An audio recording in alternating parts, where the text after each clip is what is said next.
नमस्कार, मैं हूं मनोज सोनी। आप देख रहे हैं न्यूज साधना न्यूज। एक सफल और सुरक्षित भविष्य के लिए आज ही संपर्क करें कृष्णा यूनिवर्सिटी, सागर रोड, छतरपुर। नमस्कार, आप देख रहे हैं न्यूज साधना न्यूज। मैं हूं मनोज सोनी। इनकम टैक्स चोरी करने वालों की अब खैर नहीं, क्योंकि इनकम टैक्स अधिकारियों को सरकार ने फिर से पावर दे दी है।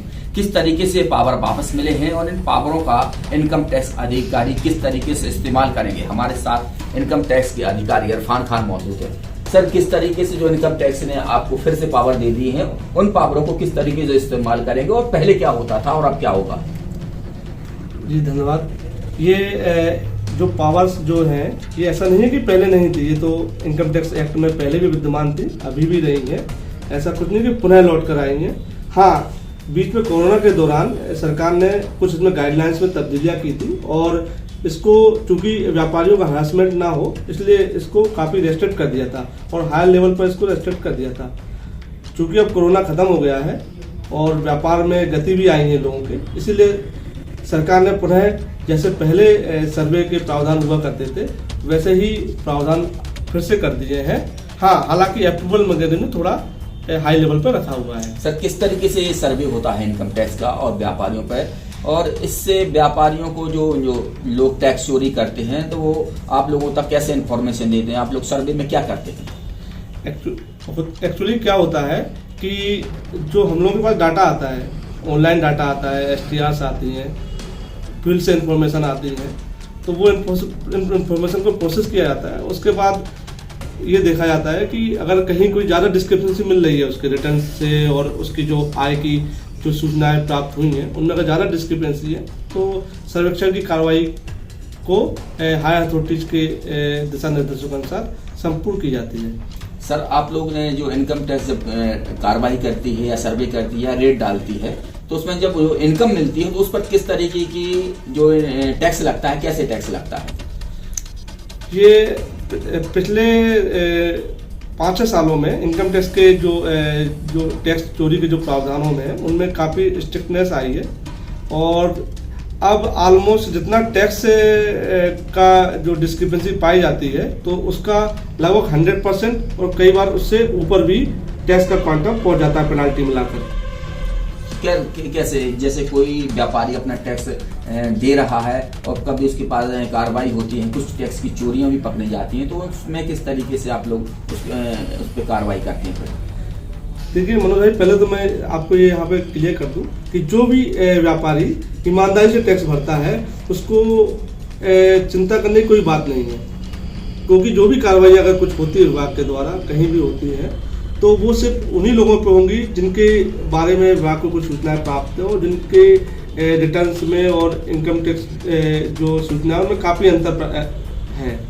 ठीक है, तो इसलिए ईमानदार टैक्स पेयर को तो घबराने की कोई जरूरत ही नहीं है। बाकी जो लोग प्रॉपर टैक्स नहीं दे रहे हैं और काफ़ी डिस्क्रिपेंसीज हैं उनके रिटर्न्स में और उनके आय के स्रोत में, तो उसमें जो भी अमाउंट पाया जाता है जो अंतर का, जैसे कि 100 रुपये का अंतर पाया गया है, 100 रुपये अनुमान के लिए बोल रहा हूँ मैं कि 100 रुपये का पाया गया, तो उसमें अगर आप खुद ही उसमें टैक्स भर देता है कोई व्यापारी तो 30% का टैक्स आता है मैक्सिमम।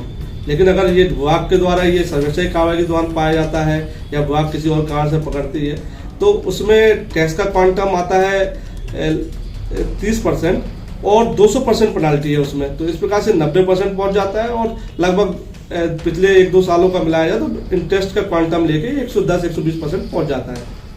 किस तरीके के व्यापारियों पर यह कार्रवाई होती है? ये जनरली जो भी टैक्स चोरी करते हैं, जहाँ चाहे वो किसी भी प्रकार का व्यवसाय कर रहे हो, अगर वो टैक्स को प्रॉपर नहीं भर रहे हैं और टैक्स की चोरी हो रही है लगातार, तो उस तरीके के व्यापारियों पे ये कार्रवाई की जा सकती है। उसमें एक ये भी दायरा है कि जो इनकम टैक्स मतलब या 4 लाख या 5 लाख, तो वो उसमें दायरे में नहीं आती, इस तरीके का कुछ है? हाँ, छोटे व्यापारियों तो वैसे भी कोई चिंता करने की जरूरत नहीं है, GST में उनको कंपोजिशन मिला हुआ है। और बाकी जो छोटे व्यापारी हैं वो तो उनको कोई चिंता करने की जरूरत नहीं है। हाँ, लेकिन जो जिनका काम अच्छा है और भले ही वो कागजों में छोटे व्यापारी हैं, लेकिन अगर उनकी आय अच्छी है और वो दिखा नहीं रहे हैं या फिर इनकम टैक्स को दिखा नहीं रहे हैं, तो जाहिर सी बात है अगर उनके बारे में सूचना प्राप्त होती है या फिर कोई ट्रांजेक्शन की इन्फॉर्मेशन आती है तो जो भी उचित कार्रवाइयाँ हैं वो आपके द्वारा की जा सकती हैं। तो आप लोग किस तरीके से ये कार्रवाई करते हैं? और लोगों को ये भी जानना चाहेंगे हम आपसे जनता को कि अगर कोई सूचना देना चाहेगा आपको कि इनकम टैक्स की चोरी ये कर रहा है तो उस पर किस तरह की कार्रवाई, उसका नाम क्या गुप्त रखा जाएगा? हाँ, विभाग के हिसाब से विभाग के पास जो प्रोविजन है पहले से विद्यमान, उसमें जो भी सूचना देता है तो उसका नाम गुप्त रखा जाता है। ये सूचना हमारे यहाँ इन्वेस्टिगेशन विंग है ग्वालियर में, भोपाल में, वहाँ दी जा सकती है। हमारे यहाँ दी जाएगी तो हम इसको उचित माध्यम से उसको आगे हायर तो उसको फॉरवर्ड भी कर देंगे उसको। तो ऐसा कुछ नहीं है, तमाम तरीके हैं सूचनाएं देने के लिए। जो सूचनाएं किसी के द्वारा भी दी जाती है अगर टैक्स चोरी की, तो बाकायदा उसका नाम गुप्त रखा जाता है विभाग के द्वारा। व्यापारियों के अलावा और कहाँ कहाँ आपकी जो टीम है या कहाँ कहाँ कार्रवाई करती है? जैसे व्यापारी के अलावा नेतागिरी हो गई, अधिकारी हो गए, और भी अन्य जगह है, तो क्या इन लोगों पर भी कार्रवाई करती है? देखिए, जहाँ जो भी टैक्स चोरी करेगा, चाहे वो अधिकारी हो या पॉलिटिशियन हो या किसी भी हो, हम आप कोई भी हो, तो विभाग के द्वारा कार्रवाई की जाती है। लेकिन इसके लिए सबको अलग अलग सबकी ड्यूटी बनी हुई है। इन्वेस्टिगेशन विंग है, वो कार्रवाइयाँ करती है, उनके लिए कुछ दायरे निर्धारित हैं। हम लोगों के यहाँ पे कुछ दायरे निर्धारित हैं। तो सब लोग अपने अपने दायरे में रह के और जिनको जो ड्यूटी दी गई है, तो हिसाब से किसी पे भी कभी भी अगर विभाग के पास सूचना है तो वो कार्रवाइयाँ हो सकती हैं। इनकम टैक्स के आप अधिकारी हैं छतरपुर जिले के, तो व्यापारियों के या अन्य लोगों को किस तरीके का संदेश देना चाहेंगे जिससे सरकार की आय हो सके और व्यापारी अपना भरपूर टैक्स भी भर सके? मैं ये कहना चाहूँगा कि आज के समय में सरकार ने काफ़ी सुविधाएं दी हैं। चाहे वो जीएसटी का पोर्टल हो, सारा ऑनलाइन हो गया है, इनकम टैक्स का पोर्टल है, सारा ऑनलाइन है।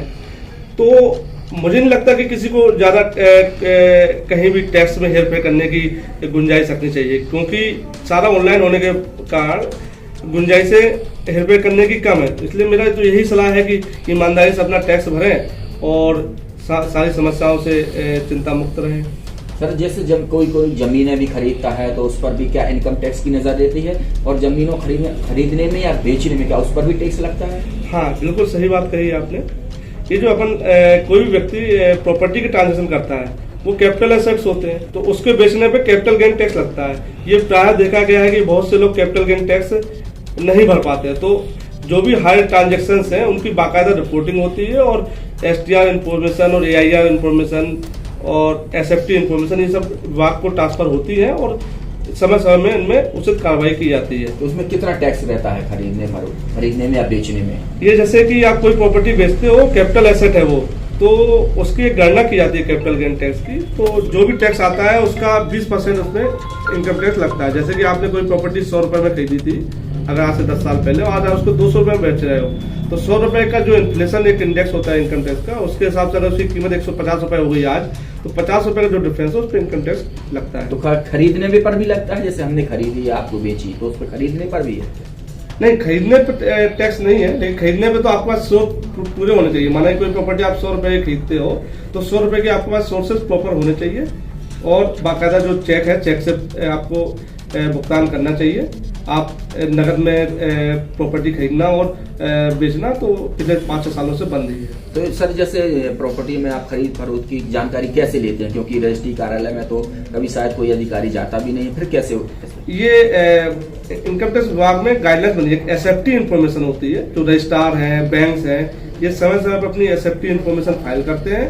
तो ये कंसर्न जो भी जिसको भी सस्पिशियस ट्रांजेक्शन होता है तो उसके पैन नंबर पे वो इन्फॉर्मेशन अपडेट हो जाती है और वो फिर CBDT द्वारा फील्ड ऑफिसर्स को डाउन फिल्टर कर दी जाती है। जो लोग जैसे टैक्स चोरी में पकड़े जाते हैं और टैक्स जमा नहीं करते हैं, तो उन लोगों के खिलाफ क्या कार्रवाई करता है विभाग? जो टैक्स चोरी में जो पकड़े जाते हैं, तो पहली तो बात है उनको टैक्स लगता है, पेनाल्टी लगती है, तो वो लगभग 120% तक पहुंच जाता है। इसके अलावा जो लोग टैक्स चोरी करते हैं तो प्रोसिक्यूशन की कार्रवाइयाँ भी हैं विभाग के द्वारा। उनके खिलाफ प्रोसिक्यूशन भी लॉन्च किया जाता है कुछ असेसी के खिलाफ, जिनमें टैक्स चोरी का क्वांटम बहुत ज़्यादा होता है। तो यही है। क्या कार्रवाई क्या होती है? जैसे कि नहीं चुका पाया तो क्या उनकी कुर्की होती है? क्या उनके ऊपर FIR दर्ज होती है? जो मतलब जैसे किसी के ऊपर टैक्स की रिकवरी आई कि माना 100 रुपए की रिकवरी आई, अगर वो नहीं चुकाता है तो उसको जो भी उसके आय के अन्य स्रोत है, बैंक है, इन खातों को सीज कर लिया जाता है। इसके बाद भी पैसा अगर वसूल नहीं होता है तो उसकी जो इमूवेबल प्रॉपर्टीज हैं इनको अटैच किया जाता है और इनको बेचकर भुगतान कराया जाता है, और तब भी अगर भुगतान नहीं हो पाए तो प्रोसिक्यूशन की कार्रवाई शुरू होती है। सर, ऐसे छतरपुर में कितने लोग हैं जिन लोगों को जो टैक्स की चोरी करते हैं या टैक्स नहीं दे पा रहे हैं और विभाग उन पर कार्रवाई नहीं करता है? ऐसे क्या जानकारी है? ऐसा तो कोई स्पेसिफिक डाटा हम लोगों के पास ऐसा है नहीं है। वो तो समय समय पे जो टैक्स का चोरी करते हैं वो डाटा आता है हमारे पास दिल्ली से। ऐसा क्लियर कट ऐसा कुछ नहीं है कि इनका ये टैक्स दे रहा है ये नहीं दे रहा है। वो तो ऑनलाइन डाटा आता है या फिर कई बार फील्ड से इन्फॉर्मेशन आती है, उस हिसाब से एक आइडिया लगता है कि कौन लोग टैक्स को प्रॉपर नहीं दे रहे हैं। तो ये इनकम टैक्स अधिकारी इरफान खान थे। इनका साफ कहना है कि जो लोग टैक्स चोरी करते हैं तो वो सावधान हो जाएं, और जो ईमानदारी से काम कर रहे हैं उन्हें डरने की कोई जरूरत नहीं है, क्योंकि अब अधिकारियों को फिर से वो कानून फिर से मिल चुके हैं अधिकार जो कुछ दिनों पहले सरकार ने उसे छीन लिए थे। मनोज सोनी के साथ रोहित गुप्ता, न्यूज साधना न्यूज। ताज़ा खबरों के लिए आप देखते रहें न्यूज साधना न्यूज। हमारे पेज को शेयर करें, लाइक करें, यूट्यूब पर आज ही सर्च करें। सफल और सुरक्षित भविष्य के लिए आज ही संपर्क करें कृष्णा यूनिवर्सिटी, सागर रोड, छतरपुर। नया शुभारंभ हो चुका है। अब आपको कहीं भटकने की जरूरत नहीं है। एक ही छत के नीचे सारा कुछ सामान मिलेगा, चाहे दुल्हन का मेकअप हो या दूल्हे की शादी की तैयारियां, तो सिर्फ एक ही छत के नीचे डालडे मातेले की नई दुकान पर दुल्हन के मेकअप का सामान, लहंगा, चुनरी और दूल्हे की पगड़ी सहित तमाम चीजें अब आपको नंद भौजाई कलेक्शन डालडे मातेले की नई दुकान पर मिलेगी।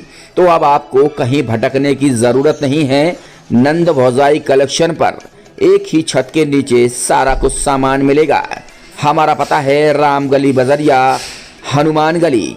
डालडे मातेले की नई दुकान नंद भौजाई कलेक्शन, सुक्कू मातेले की 100 साल पुरानी दुकान का नया शोरूम।